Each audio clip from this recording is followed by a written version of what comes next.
Caros irmãos, queridas irmãs, o quarto domingo da Quaresma é o domingo da alegria, é o domingo letare.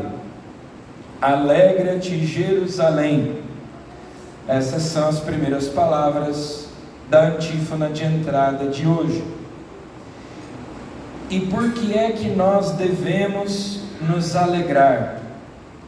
Isso nos é dito no final da parábola do filho pródigo, que nós escutamos hoje. É dito pelo pai ao filho mais velho: filho, era preciso festejar e alegrar-nos, porque este teu irmão estava morto e tornou a viver, ressuscitou, estava perdido e foi encontrado. Esse é o motivo da alegria. O Salmo 50 diz assim: dai-me de novo a alegria de ser salvo. É dessa alegria que se trata. Dai-me de novo a alegria de ser salvo. Dai-me de novo a alegria de ser filho. Dai-me de novo a alegria de habitar em vossa casa. Neste ano nós escutamos o Salmo, escutamos a parábola do filho pródigo. Há um salmo que diz: um dia em tua casa vale mais do que 1000 dias fora dela. É disso que fala a parábola do filho pródigo. São apenas 3 personagens: o filho mais velho, o filho mais novo e o pai misericordioso. O filho mais novo, que é chamado de filho pródigo, ele dá nome à parábola. Não na própria parábola, ele não é chamado assim, mas a tradição deu esse nome à parábola. Pródigo significa alguém que se desfaz dos seus bens, que gasta o que tem sem mesquinhez, sem calcular muito.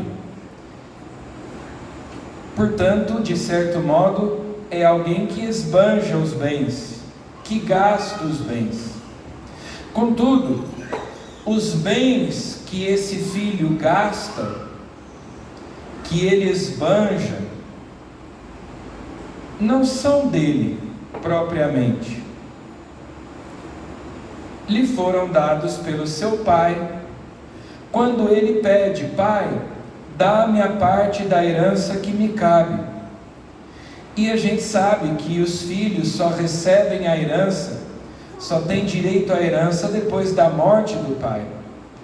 Então, na verdade, essa é uma ofensa muito grande que ele faz ao pai, como que dizendo: para mim você morreu,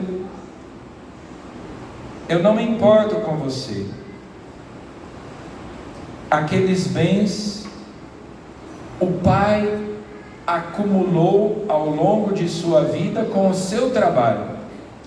O filho não trabalhou para possuir aqueles bens, lhe foram dados, ele os recebeu. E o pai, numa atitude de benevolência, ainda que aquele pedido fosse indevido, ele dá ao filho os bens, a parte que lhe cabe da herança. E esse filho juntou o que era seu e partiu para um lugar distante. Foi para bem longe do pai. E ali esbanjou tudo numa vida desenfreada, em festas. O próprio filho mais velho depois vai dizer: gastou os teus bens com prostitutas. E ele então chegou no fundo do poço, dissipou tudo, gastou tudo, não lhe restou nada, não foi prudente, não poupou nada. De uma maneira pouco sábia, ele não soube administrar os bens que o pai lhe deu. que é o que muitas vezes nós fazemos. Nós devemos a Deus tudo aquilo que somos e temos, não temos nada que não tenhamos recebido de Deus. Ele nos deu tudo, e como maus administradores daquilo que nos foi dado, vamos gastando mal, vamos usando mal o tempo que Deus nos dá, a vida que Deus nos deu, dissipando num caminho de pecado, fazendo aquilo que desagrada a Deus, até que o pecado vai tirando a nossa dignidade, e o filho então se encontra em extrema miséria, numa situação de indigência, de indignidade extrema. Lembremos-nos do seguinte: para os judeus, o porco é um animal impuro. Eles não comem carne de porco, e por isso mesmo eles não criam porco. Mas o filho foi para um lugar muito longe, muito distante, portanto ele estava vivendo entre pagãos, porque ali havia gente criando porcos, animais para os judeus impuros, e o que sobra para ele é cuidar de porcos, é viver ali no chiqueiro, na lama, e nem mesmo a lavagem que os porcos comiam ele podia comer, e ele estava com fome, mas não podia matar a fome. Onde é que estavam os amigos que ele supostamente fez nesse tempo? Nas bebedeiras, nas festas, enquanto ele tinha dinheiro para pagar uma bebida, essa é por minha conta. Aí os amigos estavam lá, né? Mas depois não ficou ninguém, ele estava sozinho naquela situação deplorável, perdeu completamente a sua dignidade, chegou no fundo do poço. Então, com essa parábola, Jesus nos mostra aonde o pecado nos leva, nós iludidos, nós enganados, achando que nos emancipando de Deus, achando que somos autossuficientes, que podemos ser independentes de Deus, e que aí podemos fazer o que queremos, porque aí seremos livres, não tendo que obedecer às ordens do Pai, não tendo que obedecer aos mandamentos do Pai. Então eu serei feliz, porque eu serei verdadeiramente livre. No final das contas, nós decaímos na pior escravidão, na pobreza extrema, na miséria extrema, longe de Deus. Quando esse filho volta para casa, nós podemos imaginá-lo com as vestes sujas, afinal de contas ele trabalhava no chiqueiro, então ele estava todo enlameado, sujo de lavagem de porco, fedendo, porque chiqueiro fede, as vestes rasgadas. O pai manda trazer uma sandália, o que significa que ele estava descalço. Imaginem andar por aquele caminho longo com os pés descalços. Então os pés certamente estavam em carne viva, feridos, machucados, o cabelo todo desgrenhado. A situação dele era de dar dó, ele era um mendigo, ele era alguém que estava com a sua aparência toda deformada, desfigurada, sujo, fedido, cansado, ferido, quem sabe até não tenha pegado alguma doença por aquela situação de falta de higiene, né? Andando debaixo do sol quente, suado. Era uma situação terrível. E no entanto, de longe o pai o vê. E se o pai o vê de longe, é porque o pai o esperava, porque o pai ficava ali sentado na varanda da casa, olhando o horizonte, aquela estrada, esperando, tendo esperança de que o filho voltaria. O pai o vê, o reconhece de longe e não se contém, não é capaz de esperá-lo. O próprio pai sai correndo e vai ao encontro dele, e mesmo o filho estando fedendo, sujo, o pai faz o quê? O abraça e o cobre de beijos. Essa deveria ser a nossa experiência na confissão, no sacramento da reconciliação. Até quando o padre vai nos dar a absolvição, ele começa dizendo assim: Deus Pai de misericórdia, que pela morte e ressurreição de seu Filho reconciliou o mundo consigo. Deus é esse Pai de misericórdia que vem ao nosso encontro, que nos abraça, que nos cobre de beijos, mesmo que eu esteja sujo, mesmo que eu esteja fedido, mesmo que eu esteja machucado, para me restituir a dignidade que eu perdi. Agora, vejam só, quando o filho cai em si, ele estava ainda lá no chiqueiro, no meio dos porcos, ele cai em si, ele se dá conta: eu não precisava estar vivendo isso aqui que eu estou vivendo, eu não precisava estar aqui nessa miséria. Na casa do meu pai, os empregados têm pão com fartura, e eu estou aqui morrendo de fome e não posso nem comer essa lavagem que os porcos comem. Esse raciocínio dele nos revela algo importante. Vejam, em momento nenhum ele pensa: eu magoei o meu pai, eu ofendi o meu pai não merecia isso, eu fui ingrato, o meu pai fez tudo por mim e eu fiz isso com ele, o meu pai deve estar triste, o meu pai deve estar preocupado. Ele não pensa nada disso, ele pensa nele mesmo. Ele vê a sua situação deplorável, deprimente, e pensa: eu não precisava estar aqui. Os empregados na casa do meu pai têm pão com fartura,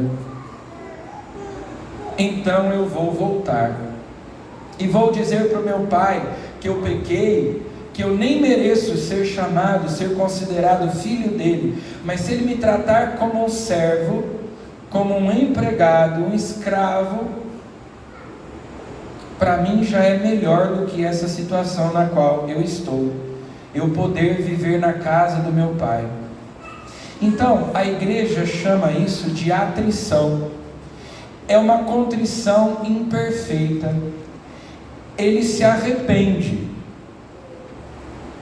mas ele não se arrepende porque ama o pai, ou por amor ao pai principalmente. Ele se arrepende porque ele experimenta as consequências do pecado na vida dele. Ele se arrepende porque ele se deu mal, porque, como diz, deu ruim. Ele sente na boca o gosto amargo das consequências das escolhas erradas que ele fez. Ele se prejudicou a si mesmo e ele então se arrepende. É um arrependimento genuíno, é verdadeiro o arrependimento, mas é por um motivo mesquinho, egoísta. E sejamos sinceros, quase sempre, quando nós vamos nos confessar, não é por amor a Deus, é por medo do castigo. É porque nós sabemos que pecando nós merecemos o inferno, que pecando nós perdemos o céu, que pecando nós merecemos castigo, pena. Não tanto porque nós amamos a Deus e nos pesa tanto termos ofendido a Deus. Tomara que Deus nos dê a graça de uma contrição perfeita, mas quase sempre é uma contrição imperfeita. É mais por amor próprio do que por amor a Deus. E mesmo assim, se há arrependimento, mesmo a contrição sendo imperfeita, se há firme propósito de emenda, Deus nos acolhe, Deus nos perdoa. É isso que o sacramento da confissão faz. Pega uma contrição imperfeita, uma atrição, e torna ela suficiente para que o perdão de Deus nos seja dado, para nós nos reconciliarmos com Deus, porque nós somos tão miseráveis que até para nos arrependermos, nós nos arrependemos por motivos egoístas, mesquinhos. Não porque eu ofendi a Deus, não porque Deus é sumamente bom e digno de ser amado sobre todas as coisas, porque Deus é amável e eu pecando o ofendi e feri o coração de Deus. Não, é porque eu sei que se eu continuar vivendo no pecado, as consequências serão muito ruins. Então é melhor eu me emendar, é melhor eu mudar de vida. Seja como for, o filho vai ao encontro do pai, o pai o recebe, ele começa a dizer o que ele tinha decorado no caminho, né? Ele fica pensando, o que é que eu vou dizer quando eu chegar lá? Aí ele ensaia todo um discurso, mas ele mal começa a dizer o que ele tinha preparado para dizer, o pai o interrompe, chama os empregados e diz: trazei a melhor veste, a melhor túnica, porque a veste dele estava toda rasgada, toda velha. Certamente antes de vestir essa túnica nova, ele precisou tomar um banho, porque não adiantaria nada ele vestir uma túnica nova na situação em que ele se encontrava, era preciso se lavar primeiro. Então aqui Jesus nos mostra claramente o batismo, que significa banho. Nós fomos lavados, nós fomos purificados, Ele nos limpou nas águas do batismo e nos revestiu de Cristo. É a veste nova, é a melhor túnica. Os nossos primeiros pais lá no paraíso pecaram e perceberam que estavam nus, perderam a dignidade de filhos de Deus. Jesus, ao ser pregado na cruz, foi despido, foi despojado de suas vestes, para nos restaurar a dignidade de filhos de Deus. Então, essa veste nos lembra que no batismo nós fomos revestidos de Cristo. Trazei o anel para colocar no dedo dele. É a nova aliança que Deus faz conosco.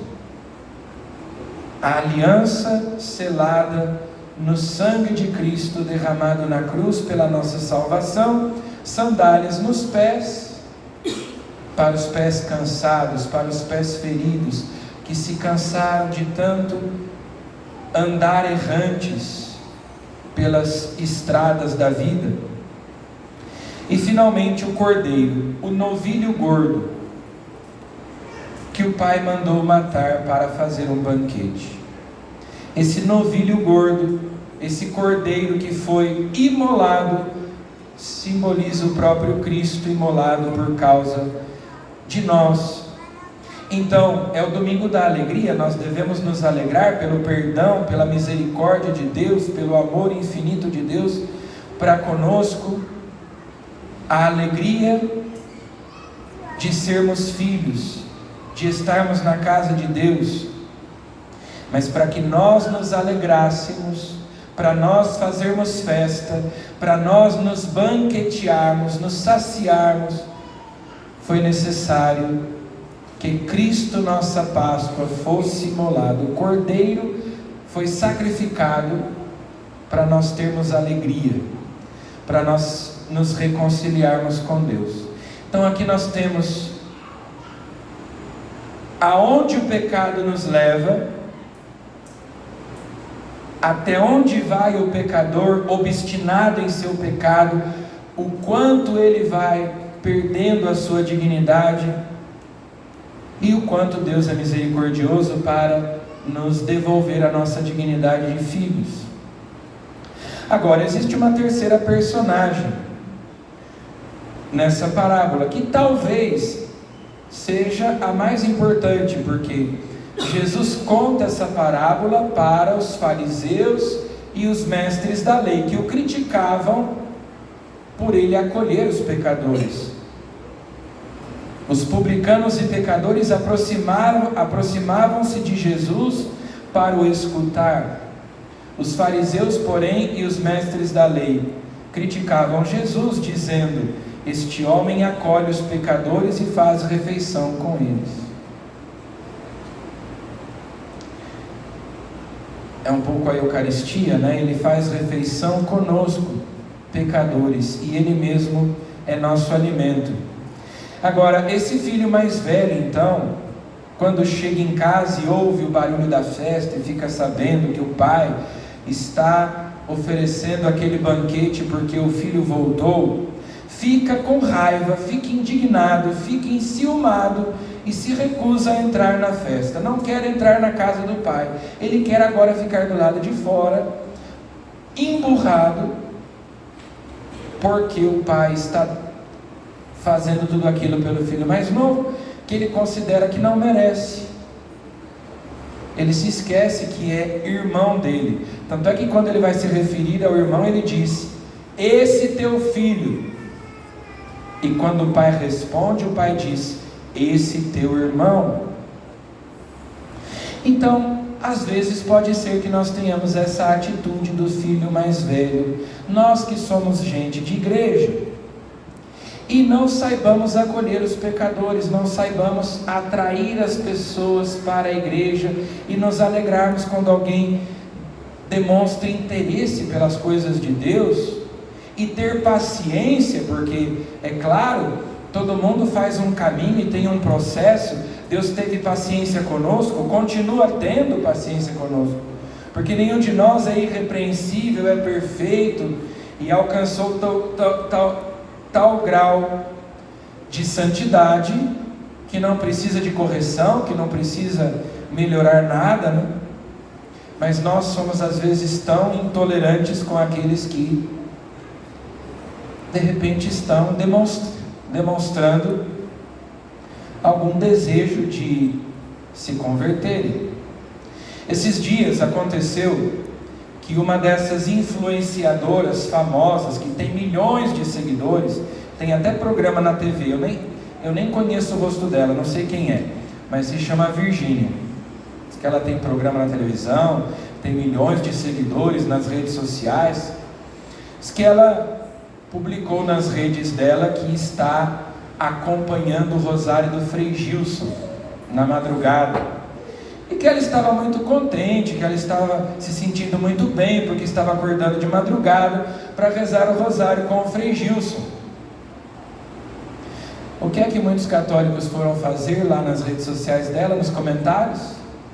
Ah, você é uma vagabunda, você não vale nada, você não tem vergonha na cara, onde é que já se viu? Olha como você se veste, olha as coisas que você fala, olha as coisas que você faz, né? Você é uma hipócrita.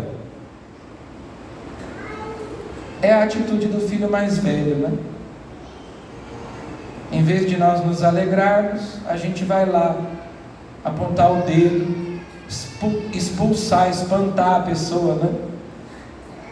Quem é que vai querer fazer parte de uma igreja onde as pessoas a recebem assim, com pedras na mão? Claro, certamente eu não conheço, certamente ela não deve ter assim uma vida exemplar, né? Certamente deve ter muitas coisas a serem corrigidas, melhoradas, como nós todos temos também.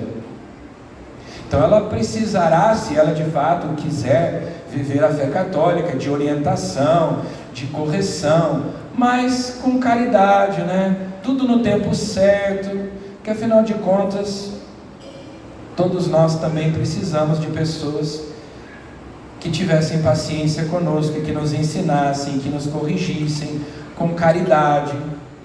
Mas não, a gente quer que as pessoas sejam perfeitas, uma vez que nós, embora nós mesmos não sejamos, né, nós não temos paciência para ensinar, para com jeitinho irmos dizendo como é que a pessoa precisa ir caminhando, né? Então nós temos que ter cuidado para não agir como esse filho mais velho, que é incapaz de se alegrar com o outro que errou, mas que quer voltar, que quer se reconciliar com Deus. Vamos pedir então a Jesus que esta quaresma seja para nós tanto momento de nos voltarmos mais para Deus, de percebermos, de reconhecermos os nossos pecados e de nos reconciliarmos com Ele, que nós somos o filho pródigo, que precisamos do perdão de Deus, mas também reconhecer que tantas vezes nós agimos como o filho mais velho, que não somos misericordiosos como o nosso Pai é misericordioso, e que como salmista, nós possamos rezar dizendo: ao Senhor eu peço apenas uma coisa, e é só isto que eu desejo, habitar no santuário do Senhor por toda a minha vida. Que nós, depois de termos vivido longe da casa do Pai, depois de termos voltado para a casa dele, não nos afastemos mais, não nos distanciemos mais dele, peçamos a graça da perseverança. Louvado seja nosso Senhor Jesus Cristo. Para sempre seja